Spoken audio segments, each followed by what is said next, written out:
ইসরায়েলের সেনাবাহিনীর বিভিন্ন স্থাপনা লক্ষ্য করে ২ শতাধিক রকেট ও ড্রোন হামলা চালিয়েছে হিজবুল্লাহ। বুধবার ইসরায়েলি হামলায় গোষ্ঠীটির এক জ্যেষ্ঠ কমান্ডার নিহত হওয়ার প্রতিক্রিয়ায় এই হামলা চালানো হয়। এই হত্যাকাণ্ডের বদলা হিসেবে ইসরায়েলে আরও হামলার হুঁশিয়ারি দিয়েছে হিজবুল্লাহ। এদিকে ইসরায়েলি বাহিনীর অব্যাহত হামলায় গাজায় নিহতের সংখ্যা ৩৮,০০০ ছাড়িয়েছে। গাজায় প্রায় ৯ মাস ধরে চলা যুদ্ধের প্রেক্ষাপটে ইসরায়েল ও লেবাননের সশস্ত্র গোষ্ঠী হিজবুল্লাহর মাঝে উত্তেজনা ক্রমশ বাড়ছে।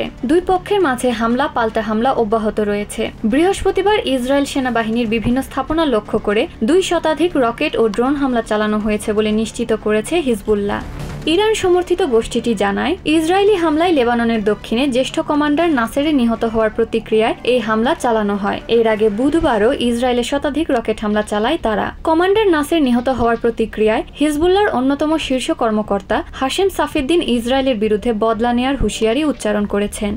ইসরায়েলি সেনাবাহিনীও বুধ ও বৃহস্পতিবার হিজবুল্লাহর রকেট হামলার বিষয়টি নিশ্চিত করেছে। হিজবুল্লাহর ছোড়া বেশিরভাগ রকেট ভূপাতিত করা হয় বলে জানায় তারা। গালিলি ও অধিকৃত গোলান হাইটস সহ অন্তত 10টি জায়গায় রকেটের আঘাতে আগুন লেগে যায়। এর জবাবে লেবাননের দক্ষিণে রামিয়েহ ও হুলা অঞ্চলে হামলা চালাচ্ছে বলে জানায় আইডিএফ।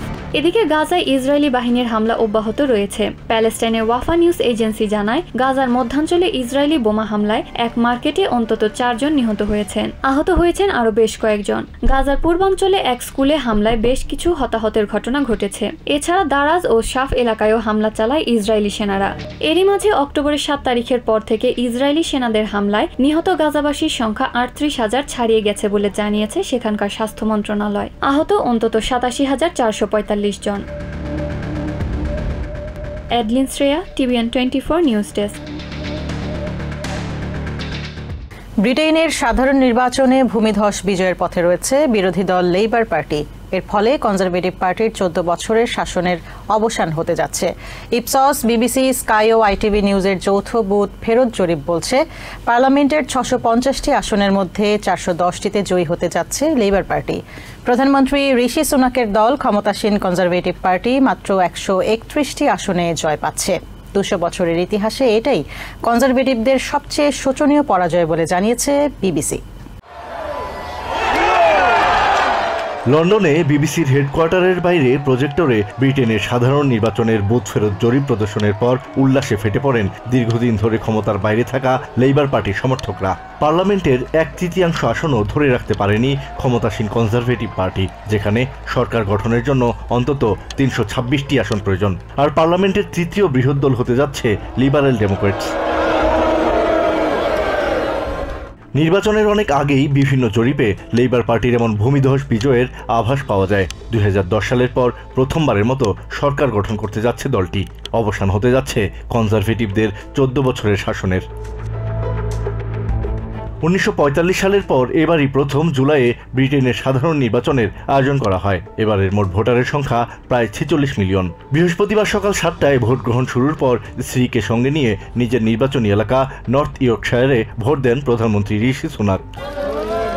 লেবার পার্টির নেতা কিয়ার স্টারমার ভোট দেন নর্থ লন্ডনে। লিবারেল ডেমোক্র্যাটসের নেতা এড ডেভি রাজধানীর অন্য এক এলাকায় ভোট দেন।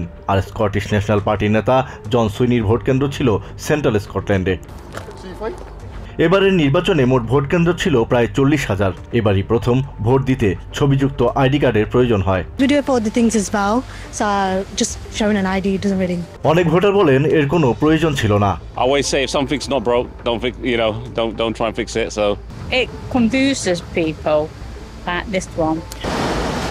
এছাড়াও অনেকে কনজারভেটিভের 14 বছরের শাসন নিয়ে অসন্তোষের কথা জানান। ভোটাররা বলেন পরিবর্তনের মাধ্যমে ভালো কিছু হবে প্রত্যাশা তাদের।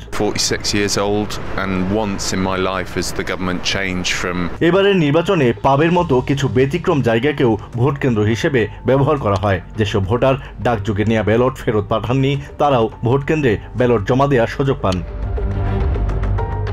ডেল্টা পোলের কো-ফাউন্ডার এবং ডিরেক্টর জো টুয়াইমেন বলেন, লেবার পার্টির এই বিজয় আকস্মিক কোনো বিষয় নয়। 21 and Labour have had a double-digit lead in every single poll. Asad Riyel, TVN 24 news desk.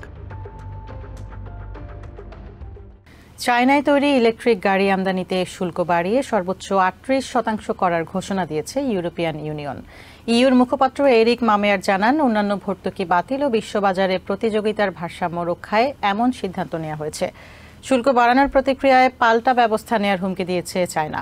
দেশটির বাণিজ্য মন্ত্রণালয়ের মুখপাত্র বলেছেন, সিদ্ধান্তটি স্থায়ী করার আগে ইউরোপিয়ান ইউনিয়ন তাদের সাথে পরামর্শ করবে বলে আশা করছে বেইজিং। বিশ্বে ইলেকট্রিক গাড়ি বা ইভির সবচেয়ে বড় বাজার চায়নায়। ইউরোপের দেশগুলোতেও দ্রুত জায়গা করে নিচ্ছে চায়নায় নির্মিত ইভি। আগামী বছর নাগাদ ইউরোপ জুড়ে গাড়ির বাজারের 15% অংশীদার হওয়ার সম্ভাবনা রয়েছে দেশটির। ইউরোপিয়ান ইউনিয়ন বলছে, চায়নার বিদ্যুৎ চালিত গাড়িগুলো অন্যায্যভাবে ভর্তুকি সুবিধা পাচ্ছে। এজন্য চায়নায় তৈরি ইভি ইউরোপিয়ান ইউনিয়নভুক্ত দেশে আমদানিতে শুল্ক বাড়িয়ে সর্বোচ্চ 37.6% করার ঘোষণা দিয়েছে সংস্থাটি। ইউরোপিয়ান ইউনিয়ন কমিশনের মুখপাত্র এরিক মামেয়ার বৃহস্পতিবার এক ঘোষণায় জানান, শুক্রবার থেকেই শুল্ক বৃদ্ধি কার্যকর হবে। অন্যায্য ভর্তুকি সংশোধন ও ইভির বাজারে প্রতিযোগিতার ভারসাম্য রক্ষায় ইইউ এর এমন সিদ্ধান্তের কথা জানান তিনি। তবে এই সিদ্ধান্ত আগামী 4 মাসের জন্য অস্থায়ীভাবে ঘোষণা করা হয়েছে। এই সময়ের মধ্যে চায়নার ইভির ভর্তুকির বিষয়ে তদন্ত করবে ইইউ। তারপর শুল্ক বৃদ্ধির বিষয়টি সুনির্দিষ্ট করতে প্রস্তাবে ভোট দিবে ইউরোপিয়ান ইউনিয়নের 27টি সদস্য রাষ্ট্র। ইইউ এর এই শুল্ক বাড়ানোর ঘোষণায় প্রতিক্রিয়া জানিয়েছে চায়না। দেশটির বাণিজ্য মন্ত্রণালয়ের মুখপাত্র হি ইয়াডং বলেন, বিষয়টি নিয়ে ইউরোপিয়ান ইউনিয়ন তাদের সাথে যুক্তিসঙ্গত ও বাস্তবসম্মত আলোচনা করবে বলে আশাবাদী তারা, এবং বেইজিং এর পাল্টা ব্যবস্থা নেওয়া এড়ানোর চেষ্টা করবে যাতে দুপক্ষের লাভজনক বাণিজ্যিক অংশীদারিত্ব ক্ষতিগ্রস্ত না হয়। And avoid countervailing measures from harming mutually beneficial cooperation. নিজ দেশের স্বার্থ রক্ষার্থে যে কোনো ব্যবস্থা নেওয়ার কথা জানিয়ে বেইজিং বলছে, পাল্টা ব্যবস্থা হিসেবে ইউরোপের দেশগুলো থেকে আমদানি করা বিভিন্ন পণ্যের ওপর শুল্ক আরোপ বা বাড়াতে পারে তারা। অর্থনীতিবিদ ওয়াং ড্যান বলেন, চায়নার তৈরি ইভির ওপর ইইউ এর শুল্ক আরোপের সিদ্ধান্ত যদি বহাল থাকে তা দেশটির অর্থনীতি ও শ্রমবাজারের জন্য ভালো খবর নয়। For China's domestic economy and employment, this is not good news. EU এ চায়নার ইলেকট্রিক গাড়ি আমদানিতে শুল্ক 10% থেকে বেড়ে এখন থেকে সর্বনিম্ন 17.4% করা হয়েছে, যার আওতায় পড়বে চায়নার ইভি নির্মাতা বিওয়াইডি। সর্বোচ্চ শুল্ক দিতে হবে সায়েকের গাড়িতে। চায়নার প্রতিষ্ঠান না হলেও দেশটিতে ইলেকট্রিক গাড়ি তৈরি করা টেসলা, বিএমডব্লিউ এর মতো প্রতিষ্ঠানগুলোর ওপরেও পড়বে এর প্রভাব। Ashfaq Ahmed, TVN 24 news desk. ক্যারিবীয় অঞ্চলে ছোট ছোট দ্বীপগুলোতে ধ্বংসযজ্ঞ চালানোর পর হারিকেন বেরিল প্রচণ্ড শক্তি নিয়ে বুধবার রাতে জ্যামাইকায় আছড়ে পড়ে। বেরিলের আঘাতে সেখানে অন্তত 2 জন নিহত হওয়ার খবর পাওয়া গেছে। বর্তমানে হারিকেনটি জ্যামাইকা ছাড়িয়ে মেক্সিকো ও টেক্সাসের দিকে ধাবিত হচ্ছে। বৃহস্পতিবার দিনগত রাত নাগাদ এটি মেক্সিকোতে আঘাত হানতে পারে বলে আশঙ্কা করা হচ্ছে। ঝড়ের প্রভাব পড়বে টেক্সাসের গালফ কোস্টেও। ক্যারিবীয় অঞ্চলের দ্বীপ দেশ জ্যামাইকার উপর দিয়ে যাওয়ার পথে ব্যাপক তাণ্ডব চালাবে হারিকেন বেরিল, এমনই পূর্বাভাস ছিল। বুধবার রাতে তার স্পষ্ট ছাপ পড়ে এখানে।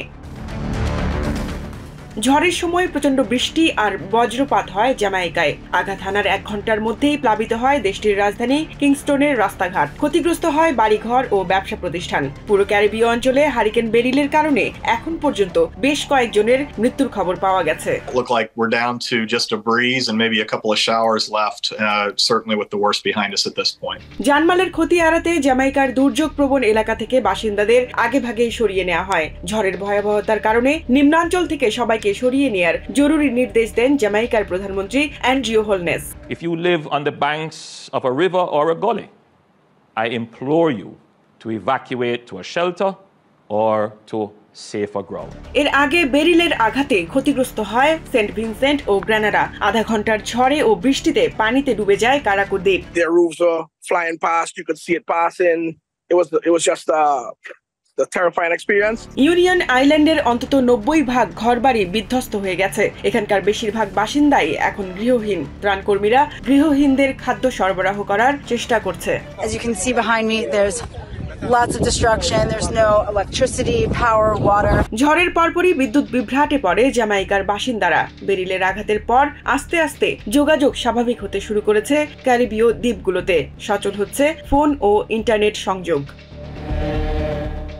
জ্যামাইকায় তাণ্ডব চালিয়ে এখন এই ঝড় মেক্সিকোর দিকে ধেয়ে যাচ্ছে। কেম্যান দ্বীপপুঞ্জ অতিক্রম করার সময় বেরিলের গতি ঘন্টায় 140 কিলোমিটার থাকবে বলে জানিয়েছে জ্যামাইকার ন্যাশনাল হারিকেন সেন্টার। মেক্সিকোর ইউকাটান উপকূলে বৃহস্পতিবার দিনগত রাতে আঘাত হানতে পারে বেরিল। পর্যটক এলাকা কানকুন, প্লায়া ডে কারমান ও টুলুমে সরাসরি আঘাত হানতে পারে এটি। শুক্রবার সকাল নাগাদ দুর্বল হতে হতে ঝড়টি ক্যাটাগরি 1 মাত্রায় নেমে আসতে পারে। সে সময় বাতাসের গতিবেগ থাকবে ঘন্টায় 74 থেকে 85 কিলোমিটার। হতে পারে 4 থেকে 6 ফুট উচ্চতার জলোচ্ছ্বাসও।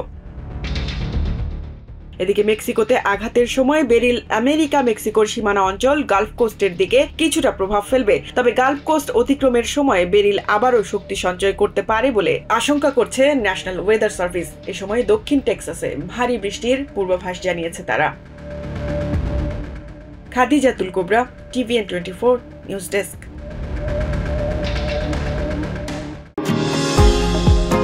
নিউ ইয়র্ক থেকে সম্প্রচারিত TVN 24 টেলিভিশন বিশ্বজুড়ে বাঙালির কণ্ঠস্বর।